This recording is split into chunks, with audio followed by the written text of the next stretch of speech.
Bismillahirrahmanirrahim. Assalamualaikum warahmatullahi wabarakatuh.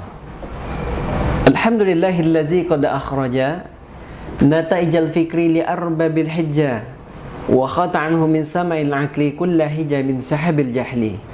Ashhadu an la ilaha illallah wahdahu la syarika lah wa ashhadu anna Muhammadan abduhu war rasuluh. Allahumma salli ala sayyidina Muhammad wa ala li sayyidina Muhammad, amma ba'd. Bismillahirrahmanirrahim. Ya ayyuhalladzina amanu kutiba alaikumus siyam kama kutiba alal ladzina min qablikum la'allakum tattaqun. Dalam Al-Quran Allah Ta'ala panggil ya kalimatun nida. Kepada siapa Allah panggil? Amanu, kepada orang-orang yang beriman. Tentang apa mereka dipanggil? Kutiba alaikumus siyam, tentang kewajiban berpuasa. Lalu bagaimana dengan ibadah ini? Ibadah yang juga telah diwajibkan min qablikum, orang-orang sebelum kamu. Nah, ibadah puasa merupakan ibadah lintas generasi, lintas zaman, kurun waktu, dari nabi-nabi terdahulu beserta umatnya hingga nabi kita yang mulia, sampailah risalah ini kepada kita. Ayuhal ahibbal kiram yang dimuliakan oleh Allah Subhanahu wa ta'ala. Maka ketika Allah Ta'ala beri kita sebuah perintah puasa, apa tujuannya? Terletak dia pada ujung ayat la'allakum tattaqun, supaya kita menjadi orang yang takwa kepada Allah Subhanahu wa ta'ala. Takwa itu apa? Kenapa kita harus bertakwa? Kenapa puasa membentuk pribadi dan karakter takwa? Apa sih kelebihan takwa? Maka kata Imam Ali karamallahu wajhahu, kata beliau, at-taqwa al-khawfu minal jalil.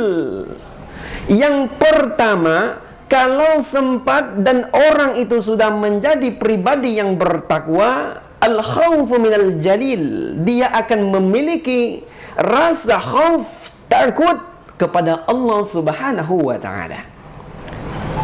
Maka ketika seorang hamba itu sudah memiliki rasa takut, maka akan nyata baginya mana perintah dari Allah, mana larangan dari Allah.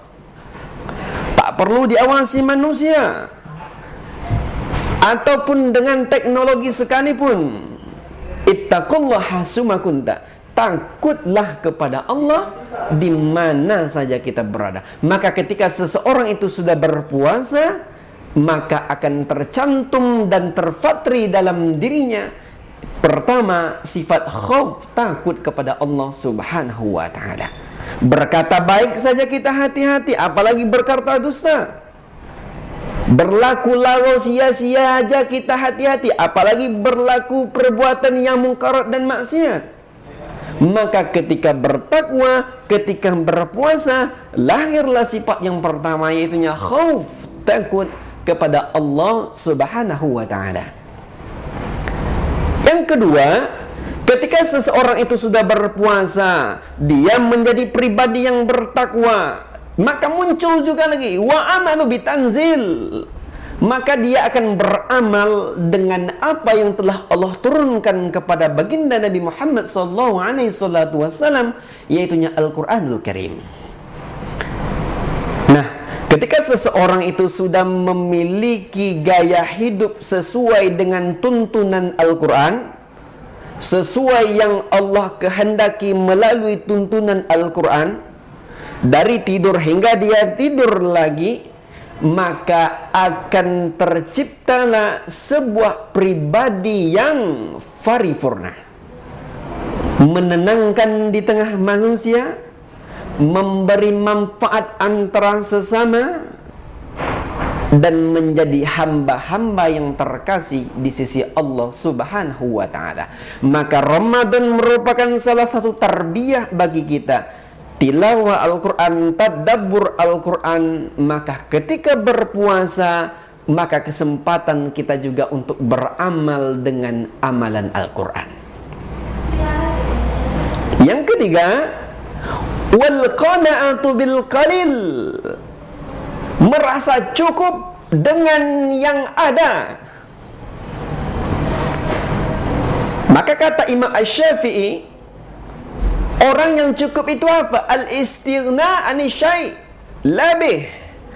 Orang yang berkecukupan itu adalah orang yang berusaha tidak memenuhi segala keinginan dan kebutuhannya. Itu orang yang cukup.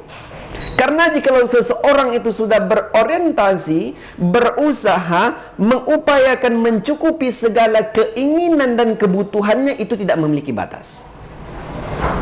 Yang terbatas itu adalah kemampuan kita. Keinginan kita tak akan pernah terbatas. Maka ketika seseorang itu sudah memiliki sifat qanaah, ridho, merasa cukup dengan apa yang ada, disertai juga dengan ikhtiar dan tawakalnya, maka dia juga akan menjadi pribadi yang paripurna.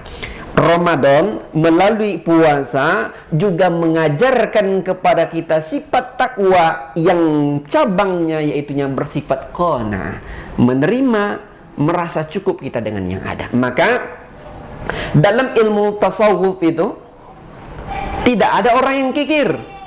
Tidak ada. Dalam ilmu tasawuf itu yang ada cuma orang yang rakus, orang yang tamak.